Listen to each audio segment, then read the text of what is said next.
What's going on, guys? My name is Lextasy and welcome back to the channel. And today I got the one and only Brian and Mike from the Brosfourrspeed channel. And what's better than one GTR? Two GTRs, and we're about to have a lot of fun with these. So stay around, guys, and let's have some fun.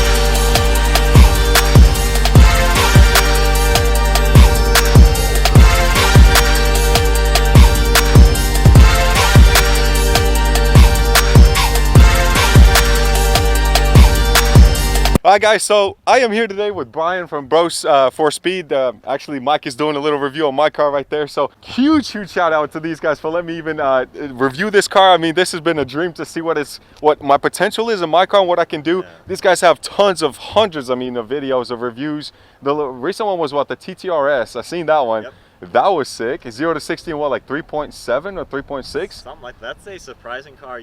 Absolutely. Most people may not think, but absolutely. We've seen them racing on the drag strip, and they're faster than this pretty much. Really? I did not know that. They don't weigh much. Wow. So they have a lot of stuff for you guys to see. I mean, definitely check it out. I'm going to post a link in the description. I'm super pumped because I've never been in like a 600 wheel or anything tuned over, stage one in one of these cars. And this thing is awesome. Since the 2014, tell us a little bit about it. So yeah, 2014 premium model, premium interior package. I've had it a little over 2 years now. Nice. Bought it bone stock, perfect everything. And since then, up to stage 3 full bolt-on, straight pipe, bigger injectors, bigger intakes, stage 3 tune, and still running. So that's awesome. Yeah, because a lot of people say you got to start worrying about the transmission, but it sounds like you've been upgraded for a while and it's doing well. So yeah, 2014 they did a pretty good update on the suspension and transmission. Oh wow. Okay. And this transmission and setup, I can do pretty much. I think I can do an upgraded turbo, and that's about it. Okay. That's when you get to the maxing out.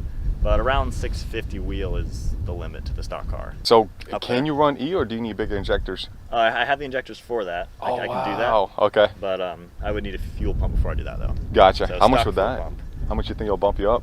I think with E85, it'd give me to the 650. So I think I can add about 50 more. So if I do a custom tune, I could probably add about 20 and just kind of fine tune the little things. Just on E, that's what's impressive. Yeah. See, I don't have any in my area. I think like 50 miles out is the closest place, so I don't even want that tune for it because it makes no sense. But the more I look at this, man, I love it. The blow-off valves. Yep. But you got the same carbon like I do. I realized that, even though mine's a track edition, but you got the same carbon going. Wow. Yeah, the cool thing, like, they don't make a base model GTR, so everything in this, they just max it up more for the next models because they're just more track focused. Wow, I love it, man. The looks is pretty much about the same. I guess the front end just changed a little bit, like that front lip and everything. This is actually one of my favorite interiors. I love that color. Nobody likes a blend black, man. It's just it's boring. And when you spend you're stickered for 100 grand, so why get black interior when you can get this? Interior wise, there's a few differences. Of course, you can tell like the steering wheel is different, the buttons on there, but I love how the gauges are literally exactly the same. Nothing changed on it. And the more we look inside, like if you look here, so I have a little knob like right here to change everything on the screen, but on this one it's actually built in here, which actually makes more sense because, to be honest with you, I can't really even reach it to be pushing it right here, and it makes no sense. I've never even used it, and I've owned it for like 4 months already. You got the carbon here. Wow, man. And of course the paddle shifters, that blows my mind. These are actually on the tower itself, on the steering column, or mine are on the steering wheel. But this brown is just beautiful, man. I can almost, it's sexy. You can literally say it's sexy. I love it. And then we got a little secret up in here with little buttons that we're about to go over. You think we could get a quick start up and see what that's all about? So what that is, well, let him start it up real quick. Let me show you. Or let me let you listen to it. Oh, man. Oh, you heard that valve. Woo! Keep it going. Alright, that's closed. That's a big difference, man. I'm about to spend some money. Wow. Everything about this car. So you still got the carbon underneath as well. So you got that going for you also. I love it. So the same spoiler, just of course mine is carbon fiber, which is not a big difference, I guess. Technically mine saves like 30 pounds, but it's not going to be noticeable on the track edition. But I love it, dude. This metallic flake. I remember we had a wrap on this one too, so that was awesome. Yeah, I did that a week after I ceramic coated it, so wow. It is dirty now because all the pollen and rain I've been driving through lately. Right. But yeah, the paint, shines nice when it's clean. So what gas mileage are you getting right now, even with all this work done to it? Actually, I get better gas mileage now. Really? When I bought it, I was averaging 17. Now I get 17.4. All these mods, how much did they cost you, would you say? Oh man, let's see. At least I'd say it's maybe like 10 grand worth of mods. Okay. The biggest thing is the exhaust is half of that, so you don't have to go with the crazy expensive one. What you guys heard there was actually the Armitrix. Yep. Is that the right way to say it? Armitrix, full straight pipe Valvetronic exhaust. So you're talking like the mid pipe, everything, yeah? Everything's straight pipe. Yep. You got Wow. straight pipe down pipes, all straight through. There's a little straight through muffler in the center mid pipe, and then the 2 mufflers in the back. Yeah. Valves open, it bypasses that. So. That's awesome.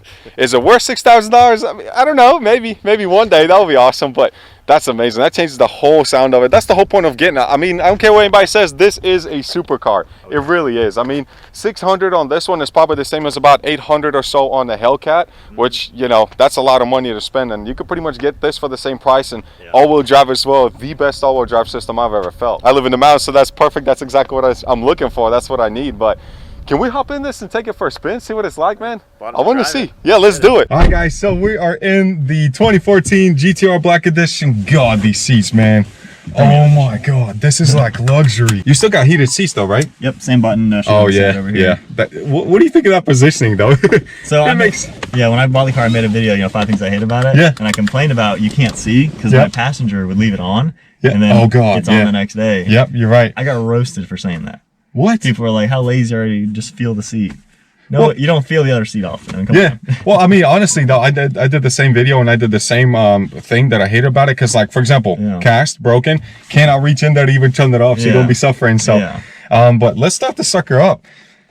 So pretty much the same, just a little different. God, that exhaust. Oh, my wife's gonna hate me when I get home.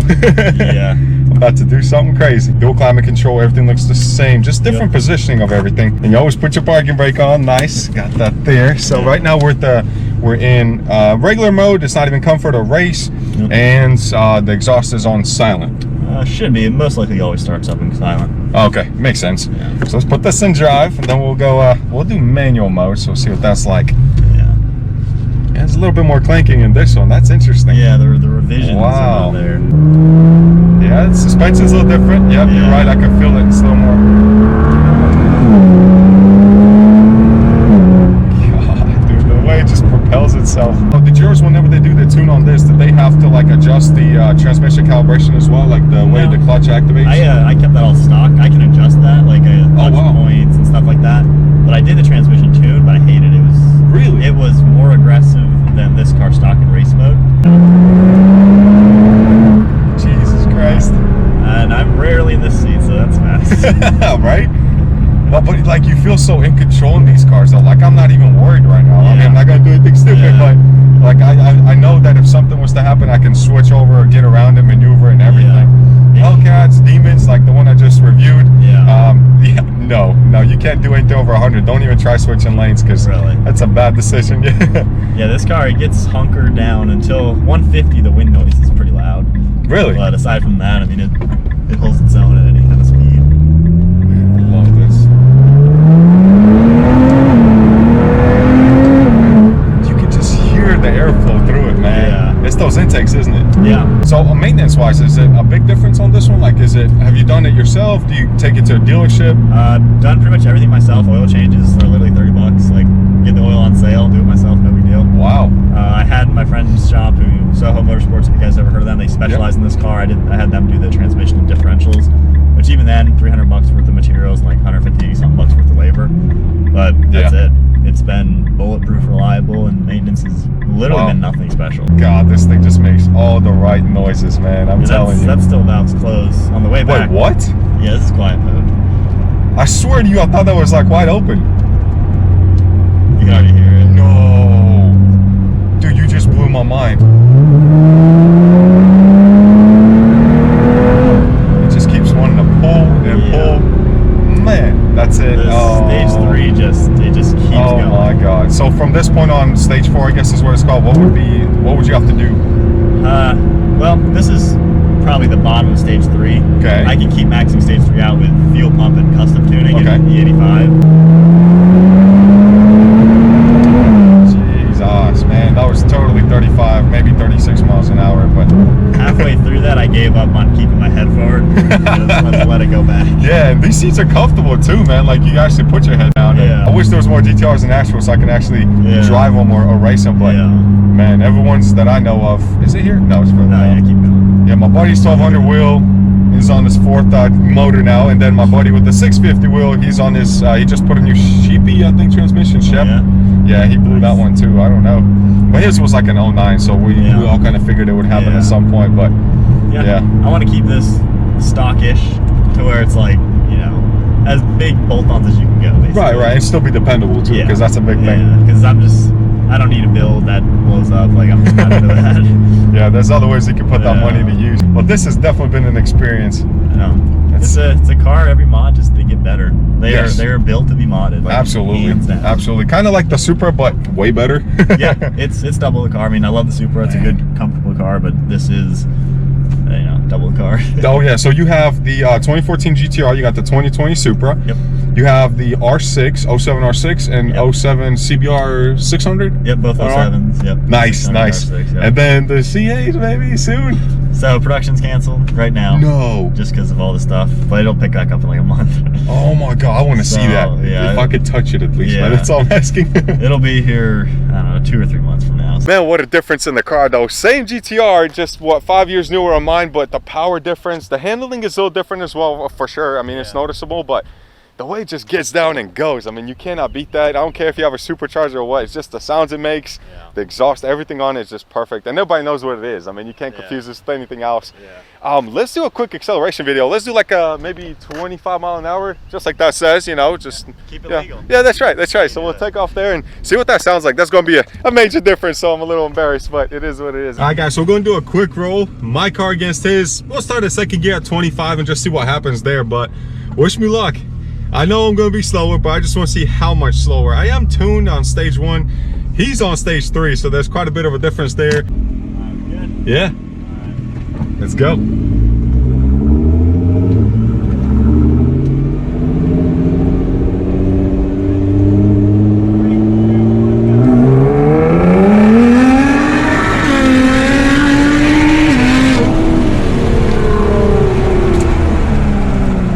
That wasn't that bad.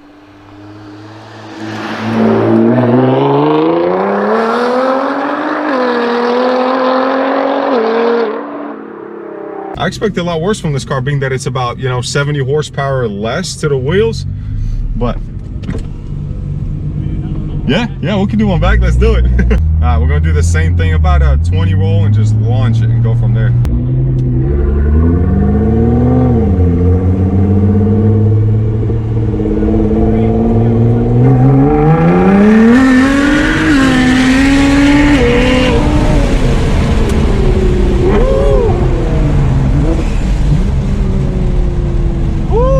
Traction there, jumped a little bit.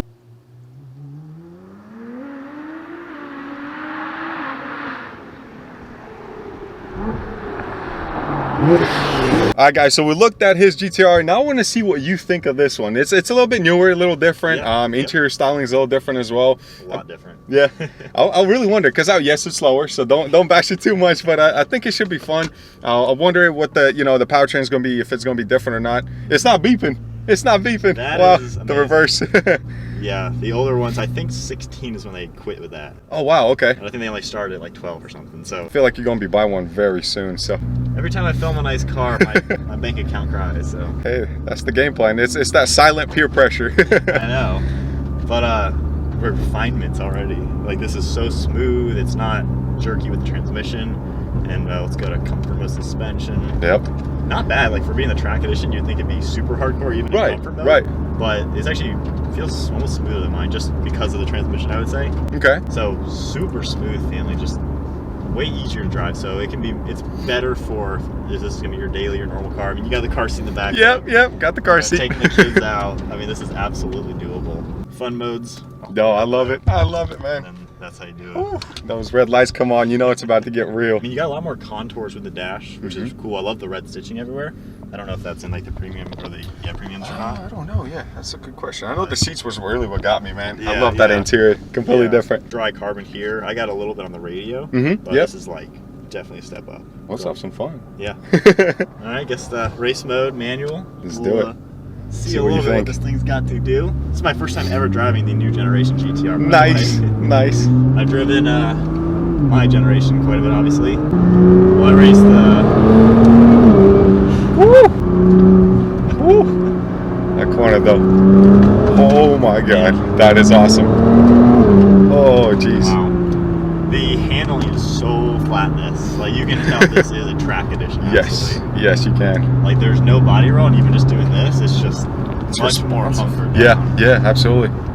I will say though, I think you need more mods. Oh man. Oh jeez. I'm gonna make you spend some money now. Oh, what's happening? You'll definitely notice a massive difference to straight piping at stage 3 tune. Okay. But it's fast. It's still fast now. I mean, it's never a slow car. Just doesn't have all them noises, man. We're missing the noises. Slight turbo noise, but not enough, you know? Yeah. So you think the intakes will really wake that up? Okay. Yeah, you do intakes and at least the upgraded recirculation valves. Okay. You'll get some funny noises. Like with the windows down, just slow speed if I'm by buildings, I'll just barely get in the boost and let off, and you'll just hear it whistling and whooshing. It's just makes you giggle like a 5-year-old. Do you think if I just did a white pipe for now, would that be enough to make a sound? Really? Yeah, just a Okay. non-resonated Y pipe. Yeah, like, yeah. You'll be so impressed. And Oh, wow. That's like $600 and it takes 30 minutes to install. Oh, it's worth it. Which Like- one do you recommend? I'd go with the AM. That's Okay. that was my first mod ever on the car. I did that a week after I bought the car. Nice. And I was like, if you have a GTR and you're not even wanting to spend a lot of money modding it, Okay. just do a Y pipe because it sounds now like a sports car. Yeah. And I mean, anybody can do it on a jack stand. Like it's so easy. So when I bought this car, man, no joke, the guy that sold it, I'm not bashing him, but he didn't know anything about it. Yeah. I didn't even know that there's a button by your knee where you press for the valve. I never knew that. So that's why I started taking the exhaust off like 2 weeks in because, well, I thought it was just super quiet. Maybe it would have been better, but I never found out, and I had experienced lit mode pretty quickly. So yours doesn't have the valve, right? There was no valve in those? Yeah, stock. They did Okay. that. I think 18 is when they did that. Now, you've done a lot of reviews on different, literally hundreds of cars. What would you say is like something that compares to a GTR? Performance-wise, daily driven-wise? So luckily, this year is the first time I've actually been able to answer that question. Okay. Because before I'd say nothing. Okay. But I drove the 2020 M4 CS from BMW. I seen that. It's 106 grand, and it's probably going to be worth half the price in a year. But that was an amazing car. I've driven the M4 quite a bit. The old dealer I used to work at, we had an M4, and I got to drive it quite a bit. Okay. But the M4 CS it had all the rawness to it. You felt the car in every single aspect. You felt it just like one of these. And then the new Shelby GT500, it's got the power like this car because it is faster stock for stock actually. And the transmission is amazing. So those two cars, hands down, are very similar. Wow. As far as the feeling. Wow. I went to Extreme Experience in Charlotte, so that's where you get to drive like a Lambo in Charlotte Motor Speedway. Yeah. The GT500 they had with that car literally got more attention than the Lambos did. Like the sounds it made, everything, man. There was a line for that car. It was insane. So on the GTRs, a lot of people, friends, everybody that drove this car said that it feels like a go-kart in lower speeds. Yeah. But when it takes off, it's like everything flexes back together and it just drives incredible. Like you're not even worried. Because I haven't done it, but I've had friends do 120 on like back roads, and you can take a corner at 120 and just not even be freaked out about it, you know? You have to be an idiot to really wreck this car. Oh my God. Oh, that's so weird to be in the passenger seat. So you're not used to being on that side. No. Especially anybody doing something that's, above 45 miles an hour. Yeah, so I just put it out of race mode all into comfort mode. I don't feel like there's the biggest difference in this car going from comfort mode up to race mode. I feel like this already starts off very easy. Yes. So I feel like this comfort mode suspension probably just barely takes the edge off. Yep. I think with mine at least being the premium, which is supposed to be the more dailier version of it, it starts off more conservative, but then gets tighter. Yeah, because in my car, comfort mode, it's livable to daily drive it, but like driving here 100 and 120 miles, you got to readjust yourself all the time, and you do feel it a little bit. Well, guys, thank you so much for watching today. I hope you enjoyed it, man. I got Mike and Brian here with me. Thanks again, guys, for everything. That was an awesome review. Fun. I loved being able to drive it. I wish there was cars like these in Asheville, but there isn't. So I hope you guys enjoyed it as much as I did. This was cool. I'm going to drop a link in the description, guys, below. Definitely check out their channel. Hundreds of cars to look at, hundreds of reviews, and even modifying things as well in their Tacomas. The bikes that they have 2 bikes. You got the GTR, you got the Supra as well, and the C8 on the way. So that's awesome. I'm definitely subscribed for life. But if you guys enjoyed what you've seen, definitely smash the like button, smash the subscribe button, and enjoy your cars, enjoy your lives, and I will see you guys next time. Peace.